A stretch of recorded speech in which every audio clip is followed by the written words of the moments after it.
May be ചരിത്രത്തിൽ ആദ്യമായിട്ട് India Pakistan Asia കപ്പിൽ ഒരു ഫൈനലിനുള്ള കള ഒരുങ്ങുന്നെന്ന് തോന്നുന്നു ഇന്നത്തെ ഒരു പ്രകടനം കണ്ടിട്ട്. ശ്രീലങ്കയെ പരാജയപ്പെടുത്തി പാകിസ്ഥാൻ എന്തായാലും ഒരു പോയിന്റ് നേടിയിട്ടുണ്ട്. ഒരു മത്സരം കൂടെ ഉണ്ട് ബംഗ്ലാദേശിനെതിരെ. ഇന്നത്തെ ഒരു ബോളിങ്ങും ഫീൽഡിങ്ങും മിഡിൽ ഓർഡറിൻ്റെ ബാറ്റിങ്ങും ഒക്കെ കണ്ടിട്ട് കയറി വരാനുള്ള ചാൻസ് കാണുന്നുണ്ട്. കയറി വരട്ടെ, മറ്റൊരു സൂപ്പർ സൺഡേ നമുക്ക് ഈ ആഴ്ച തന്നെ കാണാൻ പറ്റുമെന്നാണ് വിചാരിക്കുന്നത്. 2 കളി നമ്മളോട് മുട്ടാൻ വന്നു, നമ്മൾ തട്ടിവിട്ടു, 2 കളിയും തോൽപ്പിച്ചു. കുറച്ച് കണക്കുകളൊക്കെ തീർക്കാനുണ്ട്. ഒരുത്തൻ ഇങ്ങനെ കാണിച്ചിട്ടുണ്ടായിരുന്നല്ലോ, അതിൻ്റെ ഒരു ചെറിയൊരു കണക്കുണ്ട്. ഒരുത്തനാണ്ട് ഇങ്ങനെ കാണിച്ചിട്ടുണ്ടായിരുന്നു, അതിൻ്റെ ഒരു ചെറിയൊരു കണക്കുണ്ട്. എല്ലാം ഈ സൺഡേ തീർത്തു കൊടുക്കാം. പക്ഷേ ഇന്ന് നോക്കുവാണെങ്കിൽ പാകിസ്ഥാൻ സൂപ്പറായിട്ട് കളിച്ചു. ചില കാര്യങ്ങളൊക്കെ കോപ്പി അടിച്ചു ഇന്ത്യയിൽ നിന്ന്. First of all left and right hand combination ഉണ്ടല്ലോ, ഇന്ത്യയിൽ നിന്ന് കോപ്പി അടിച്ചതാണ്. അത് ഇന്നും അവർ ഇംപ്ലിമെൻറ്റ് ചെയ്തു. മറ്റൊന്ന് നോക്കുവാണെങ്കിൽ ശിവൻ ഡുബെ നമ്മൾ യൂട്ടിലൈസ് ചെയ്തു മിഡിൽ ഓർഡറിൽ. അതുപോലെ ഇന്ന് അവരുടെ ഒരു ബോർഡർ ഉണ്ടായിരുന്നു തലാത്ത്, ഹുസൈൻ തലാത്തിനെ അവർ മിഡിൽ ഓർഡറിൽ യൂട്ടിലൈസ് ചെയ്തു. അവിടെയും വിക്കറ്റ് എടുക്കാൻ കഴിഞ്ഞു. സൽമാൻ അലി ആകയുടെ ക്യാപ്റ്റൻസി നോക്കുകയാണെങ്കിൽ വളരെ ബിലോ ആവറേജ് ആയിരുന്നു. ഇന്ന് നോക്കുവാണെങ്കിൽ നല്ലൊരു ക്യാപ്റ്റൻസി, നല്ലൊരു ബോളിംഗ് റൊട്ടേഷനൊക്കെ കാണാൻ കഴിഞ്ഞു. ഇതിന് മുമ്പ് നോക്കുകയാണെങ്കിൽ സൈം അയ്യൂബിനെ ഷെയ്ൻ വോൺ ആക്കാനും മുരളീധരനും ആക്കാനുള്ള പരിപാടിയായിരുന്നു. സൈം അയ്യൂബ് വരും, നല്ല രീതിയിൽ അടിയും കൊള്ളും. ഇടയ്ക്കും പറയ്ക്കൊക്കെ വന്ന് ഓരോ വിക്കറ്റ് എടുക്കുമെന്ന് പറഞ്ഞുകൊണ്ട് സൽമാൻ അലി ആക യൂട്ടിലൈസ് ചെയ്തുകൊണ്ടിരിക്കുകയായിരുന്നു സൈം അയ്യൂബിനെ സെക്കൻഡ് ഓവർ വിട്ട്. കഴിഞ്ഞ കളിയിൽ ശുഭ്മൻ ഗിൽ വന്ന് നല്ല രീതിയിൽ കൊടുത്തു. ഈ കളി നോക്കുകയാണെങ്കിൽ ബോളർമാരെയൊക്കെ കറക്റ്റ് രീതിയിൽ യൂട്ടിലൈസ് ചെയ്തു. അവർ ഉള്ള റിസോഴ്സസിനെ മനോഹരമായിട്ട് യൂട്ടിലൈസ് ചെയ്യാൻ സൽമാൻ അലിക്ക് ആകെക്ക് കഴിഞ്ഞു. മറ്റൊരു ബെനിഫിറ്റ് നോക്കുകയാണെങ്കിൽ അബുദാബിയിലെ ഒരു പിച്ച് നമുക്കറിയാം, ഓപ്പൺ ആയിട്ടുള്ള ഒരു പിച്ചാണ്. 2 സൈഡ് നോക്കുകയാണെങ്കിൽ വിൻഡ് വരും. ഫാസ്റ്റ് ബോളർമാർക്ക് ഫസ്റ്റ് ഒരു 5-6 ഓവറിൽ മൂവ്മെൻറ്റ് കിട്ടും. കറക്റ്റായിട്ട് ഒരു സൈഡ് വൈസ് മൂവ്മെൻറ്റ് കിട്ടും, ഒരു സ്കിഡ് കിട്ടും. ആ ഒരു സ്കിഡും ഇന്ന് അവർ ഫാസ്റ്റ് ബോളർമാർക്ക് കിട്ടി. സോ ടോസ് അവരുടെ കൂടെ നിന്നു, ഫാസ്റ്റ് ബോളർമാർ നല്ല രീതിയിൽ ബോൾ ചെയ്തു. സോ ഫൈനലി നോക്കുകയാണെങ്കിൽ പാകിസ്ഥാന് ഒരു ആശ്വാസ വിജയം കിട്ടി. ഇന്ത്യക്കെതിരെ നാണം കേട്ട് തോറ്റിട്ട് വരുമായിരുന്നു. ആ ഒരു പ്രഷറിൽ നിന്ന് വലിയൊരു റിലീഫ് കിട്ടി. പിന്നെ ശ്രീലങ്കയുടെ നോക്കുകയാണെങ്കിൽ വളരെ വളരെ വളരെ ദയനീയമായ ഒരു ബാറ്റിംഗ് ആയിരുന്നു. ഒരു 150-160 ഉണ്ടായിരുന്നെങ്കിൽ മേ ബി ഈ റിസൾട്ട് മറ്റൊന്നായി പോയേനെ. ശ്രീലങ്കയ്ക്ക് മേ ബി ജയിക്കാൻ കഴിഞ്ഞേനെ. പക്ഷേ ശ്രീലങ്കയുടെ ബാറ്റിംഗ് നോക്കുകയാണെങ്കിൽ വളരെ മോശം. റെഗുലറായിട്ടുള്ള ഇൻ്റർവ്യൂവിൽ ഇങ്ങനെ വിക്കറ്റ് പോയിക്കൊണ്ടായിരുന്നു. എന്നാൽ ബാറ്റിംഗ് ഓവറിൽ ഒരു ചേഞ്ച് വരുത്തുക അങ്ങനെ ഒന്നും ചെയ്തില്ല. എന്നാൽ അവിടെ ഷനഗ ഉണ്ടെങ്കിൽ നമ്പർ 7-ലോ നമ്പർ 8-ലോ ഇറക്കിയിരുന്നെങ്കിൽ എനിക്കൊന്നും കുറച്ചും കൂടെ വേഗത്തിൽ സ്കോർ ചെയ്യാൻ കഴിഞ്ഞേനെ. പക്ഷേ ഷനഗ വരുന്നു, അവിടെ ഒരു റൺസ് പോലും എടുക്കാൻ കഴിയാതെ വിക്കറ്റ് പോകുന്നു. ഷനഗ വന്ന പ്ലേസിൽ അസരംഗയെ കയറ്റി വിട്ടിരുന്നെങ്കിൽ മേ ബി അവിടെ ചെറിയൊരു പാർട്ണർഷിപ്പ് ഡെവലപ്പ് ആയാനെ.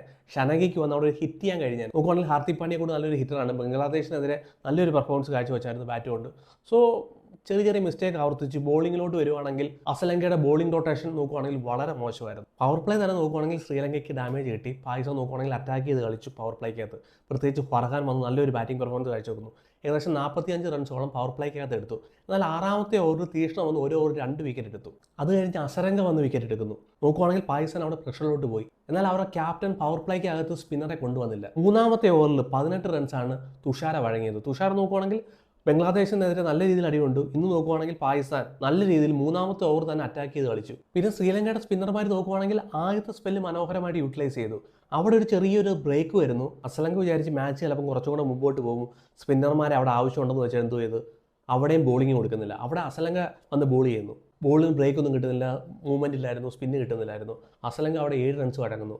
പിന്നെ 11ാമത്തെ ഓവർ കരുണരത്നയ്ക്ക് കൊടുക്കുന്നു. അവിടെ 11 റൺസ് അടങ്ങുന്നു. നോക്കുകയാണെങ്കിൽ 10 ഓവറിൽ 85 വിക്കറ്റോളം പോയി പാകിസ്ഥാൻ്റെ. അവിടെ ഒരു വിക്കറ്റ് ടേക്കിംഗ് ബോളറെ കൊണ്ടുവന്നിരുന്നെങ്കിൽ അസരങ്കയോ തീഷ്ണയോ കണ്ടിന്യൂസ് ബോളിംഗ് കൊടുത്തിരുന്നെങ്കിൽ മേ ബി അവിടെ ഒരു വിക്കറ്റ് കൂടെ പോയാനെ ഈ മത്സരം അവർക്ക് ജയിക്കാൻ കഴിഞ്ഞേനെ. ബോളിംഗ് റൊട്ടേഷനും ബാറ്റിങ്ങും ഒക്കെ ശ്രീലങ്കയുടെ നോക്കുകയാണെങ്കിൽ വളരെ ബിലോ ആവറേജ് ആയിരുന്നു. വളരെ ഒരു മോശം ക്യാപ്റ്റൻസി ആയിരുന്നു. പിന്നെ പാകിസ്ഥാൻ്റെ എടുത്ത് പറയേണ്ടിയിരിക്കുന്ന അവർ നല്ലൊരു പെർഫോമൻസ് കാഴ്ചവെച്ചു. പ്രത്യേകിച്ച് മിഡിൽ ഓർഡർ നല്ല രീതിയിൽ ബാറ്റ് ചെയ്തു. എപ്പോഴും അവർക്ക് പണി കൊടുക്കുന്ന മിഡിൽ ഓർഡർ ആയിരുന്നു. മേ ബി ടോപ്പിൽ നല്ല റൺസൊക്കെ കണ്ടെത്തും, പക്ഷേ മിഡിൽ ഓർഡർ വരുമ്പോഴത്തേന് കൊളാപ്സ് ആവും. ഇന്ത്യക്കെതിരെ നമ്മൾ കണ്ടായിരുന്നു, നല്ലൊരു സ്റ്റാർട്ട് കിട്ടി, പക്ഷേ മിഡിൽ ഓർഡറിന് അത് കൺവേർട്ട് ചെയ്യാൻ കഴിയില്ല. പക്ഷേ ഇന്നത്തെ കളിയിൽ ഹുസൈൻ തലാത്തും മുഹമ്മദ് നവാസും, അവരുടെ മാച്ച് വിന്നറാണല്ലോ മുഹമ്മദ് നവാസും ഹുസൈൻ തലാത്തും കൂടെ ചേർന്ന് ഏകപക്ഷീയമായിട്ട് മാച്ച് വിജയിച്ചു. പാകിസ്ഥാൻ ഒരു ഹോപ്പ് കൊടുത്തിട്ടുണ്ട് ഇന്നത്തെ മത്സരത്തിൽ. പിന്നെ പാകിസ്ഥാൻ്റെ ബോളിംഗ് ഇന്നത്തെ കണ്ടീഷനെ ബ്യൂട്ടിഫുൾ ആയിട്ട് യൂട്ടിലൈസ് ചെയ്തു. ആ ഒരു സൈഡ് വേസ് മൂവ്മെൻറ്റിനെ യൂട്ടിലൈസ് ചെയ്തു. പ്രത്യേകിച്ച് ഷൈൻ ഷാ അഫ്രീദി, അഭിഷേക് ശർമ്മയും ശുഭ്മൻ ഗില്ലും ഒക്കെ പിടിച്ചു വെച്ച് അടിക്കുമായിരുന്നു കിട്ടുന്ന കളിയിലെല്ലാം. പക്ഷേ ഇന്ന് തിരിച്ചു വരുന്നു. ഷൈൻ ഷാ അഫ്രീദി പവർ പ്ലേക്കകത്ത് വിക്കറ്റ് എടുക്കുന്നു. ഷൈൻ ഷാ അഫ്രീദി എപ്പോഴൊക്കെ പവർ പ്ലേക്കകത്ത് വിക്കറ്റ് എടുത്തിട്ടുണ്ടോ അന്നൊക്കെ പാകിസ്ഥാൻ ജയിച്ചിട്ടുണ്ട്. സോ ആ ഒരു പഴയ ഷൈൻ ഷാ അഫ്രീദി ഇന്ന് കാണാൻ കഴിഞ്ഞു. ശ്രീലങ്കയുടെ 2 ഓപ്പണർമാരെ പറഞ്ഞു വിടുന്നു. അതാണ് അവരുടെ മെയിൻ ബ്രേക്ക് ത്രൂ. കുശാൽ മെൻഡിസിനെയും നിസംഗയും പറഞ്ഞു വിടും. കുശാൽ മെൻഡിസിനെ നോക്കുകയാണെങ്കിൽ ഒരു ഇൻസിംഗ് ഡെലിവറിയിൽ അവിടെ മിഡ് വിക്കറ്റിനകത്ത് ഒരു ഫീൽഡറെ എടുത്തു. നല്ലൊരു ക്യാപ്റ്റൻസി ആയിരുന്നു. സോ ഇൻസിംഗ് ഡെലിവറി ക്യാച്ച് കൊടുത്തിട്ട് കയറി പോകുന്നു. അതുപോലെ തന്നെ നിസംഗയ്ക്കെതിരെ നോക്കുകയാണെങ്കിൽ ഷൈൻ ഷാ അഫ്രീദിയുടെ ഒരു ഔട്ട്സ്വിംഗ് ഡെലിവറി. സോ നോക്കുകയാണെങ്കിൽ സൂപ്പറായിട്ട് ബോൾ ചെയ്ത് 3 വിക്കറ്റ് എടുത്തു. അതിൽ നിർണായകമായ വിക്കറ്റ് എനിക്ക് തോന്നുന്നു ഒരു 150 പോയനെ ശ്രീലങ്ക. പക്ഷേ 18ാമത്തെ ഓവറിൽ ഇൻഫോം പ്ലെയർ ആയ അമൻഡു മെൻഡീസിൻ്റെ വിക്കറ്റ് 18ാമത്തെ ഓവറിൽ നല്ല ഫോമിൽ നിൽക്കുമായിരുന്നു. 50 റൺസോളം എടുത്തു. ഏകദേശം ഒരു ഫൈറ്റിംഗ് സ്കോറിലോട്ട് കൊണ്ടുചെന്നതാണ് കമൻറ്റ് മെൻഡീസ്. എന്നാൽ 18ാമത്തെ ഓവറിൽ വരുന്നു, മനോഹരമായി യോർക്കർ എറിയുന്നു. അവിടെ റിവ്യൂ എടുക്കാൻ ഷൈൻ അഫ്രീദി തന്നെയാണ് പ്രേരിപ്പിച്ചത് ക്യാപ്റ്റനെ. എനിക്ക് തോന്നുന്നു അത് വലിയൊരു ബ്രേക്ക് ത്രൂ തന്നെയായിരുന്നു ഈ മത്സരത്തിൽ. കമൻറ്റ് മെൻഡീസിൻ്റെ വിക്കറ്റ്, ആ ഒരു വിക്കറ്റ് ഇല്ലായിരുന്നെങ്കിൽ മേ ബി ഒരു 50 റൺസ് കൂടെ കൂടുതൽ എടുത്തേനെ, മേ ബി റിസൾട്ട് മറ്റൊന്നായി പോയേനെ. അതുപോലെ തന്നെ ഹുസൈൻ തലാത്തിനെ കൊണ്ടുവരുന്നു, 2 വിക്കറ്റ് എടുക്കുന്നു ഓരോ ഓവറിൽ, ബാക്ക് ടു ബാക്ക് വിക്കറ്റ് എടുക്കുന്നു.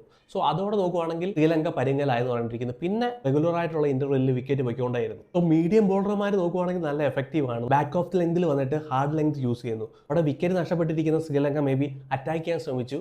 സോ ബോളിൻ്റെ സ്പീഡ് വളരെ കുറവായിരുന്നു, ഏകദേശം 119, 120. സോ ടൈമിംഗ് കിട്ടാൻ വളരെ പ്രയാസമാണ്. സോ വിക്കറ്റ് കൊണ്ട് കളഞ്ഞു. നിർണായകമായ 2 വിക്കറ്റാണ് തലാത്ത് എടുത്തത്. അവിടെ അവരുടെ ക്യാപ്റ്റനായ അസലങ്കയുടെ വിക്കറ്റ് എടുക്കുന്നു. പിന്നെ ഷനക വരുന്നു, ഫസ്റ്റ് ബോളിൽ ഔട്ട് ആവുന്നു. അവിടെ തന്നെ ആയിരുന്നു കളിയുടെ ബ്രേക്ക് ത്രൂ. പിന്നെ അബ്രാറഹ്മ നോക്കുവാണെങ്കിൽ 4 ഓവറിൽ 8 റൺസ് വഴങ്ങി 1 വിക്കറ്റ് എടുത്തു. അസലങ്കയുടെ വിക്കറ്റ് അവിടെ എടുത്തു. അസലങ്കയുടെ വിക്കറ്റ് എടുത്തിട്ട് അസലങ്കയുടെ സ്റ്റൈലുണ്ടല്ലോ, വിക്കറ്റ് എടുക്കുമ്പോൾ സ്റ്റൈല്, അതൊക്കെ ഇങ്ങനെ കോപ്പി പേസ്റ്റ് ചെയ്ത് കാണിക്കുന്നുണ്ട്. അസലങ്ക ബോൾ ചെയ്യാൻ വരുമ്പോഴത്തേന് തിരിച്ചു കൊടുക്കുന്നുണ്ട് അബ്രാർ അഹമ്മദിന്റെ സ്റ്റൈല്. പിന്നെ കരുണരത്നയുടെ ബാറ്റിംഗ് എടുത്ത് പറയേണ്ടിയിരിക്കുന്നു. 12 ബോളിൽ കേവലം 2 റൺസ് എടുത്തത്. ഇമ്പോർട്ടൻ്റ് ആയിട്ടുള്ള ഒരു സ്റ്റേജിൽ 2 ഓവറാണ് നഷ്ടപ്പെടുത്തിയത്. 12 ബോളിൽ 2 റൺസ് എടുക്കുന്നു. പിന്നെ നോക്കുവാണെങ്കിൽ 21 ബോളിൽ നിന്ന് 17 റൺസ് എടുക്കുന്നു. സോ കരുണരത്ന വന്ന് അവിടെ വളരെ സ്ലോ ആയിട്ട് കളിച്ചു. അല്ലെങ്കിൽ അല്പം കൂടെ ഒരു സ്കോർ 150 മേലോട്ട് പോകാമായിരുന്നു. ഓവറോൾ നോക്കുവാണെങ്കിൽ പാകിസ്ഥാൻ നല്ല ഒരു പെർഫോമൻസ് കാഴ്ചവെച്ചു. ബോളിങ്ങിലായാലും ഫീൽഡിങ്ങിലായാലും മിഡിൽ ഓർഡറിലെ ബാറ്റിങ്ങിലായാലും. സോ ഡിസർവ് ആയിട്ടുള്ളൊരു വിന്ന് തന്നെയാണ് പാകിസ്ഥാനെ സംബന്ധിച്ചിടത്തോളം. നല്ലൊരു പെർഫോമൻസ് കാഴ്ചവെച്ചു. ഒരു തോൽവിക്ക് ശേഷമാണ് ഓർക്കണം, ഇന്ത്യക്കെതിരെ ഒരു തോൽവി അവരെ മെൻ്റലി തളർത്തും. പക്ഷേ നല്ലൊരു കംബാക്ക് ചെയ്യുന്നു. എനിക്ക് തോന്നുന്നു മേ ബി ഈ വരുന്ന സൂപ്പർ സൺഡേ ഇന്ത്യ വേഴ്സസ് പാകിസ്ഥാനുള്ള ചാൻസ് ഉണ്ട്. പക്ഷേ ബംഗ്ലാദേശ് അവരുടെ മുമ്പിൽ നിൽപ്പുണ്ട്.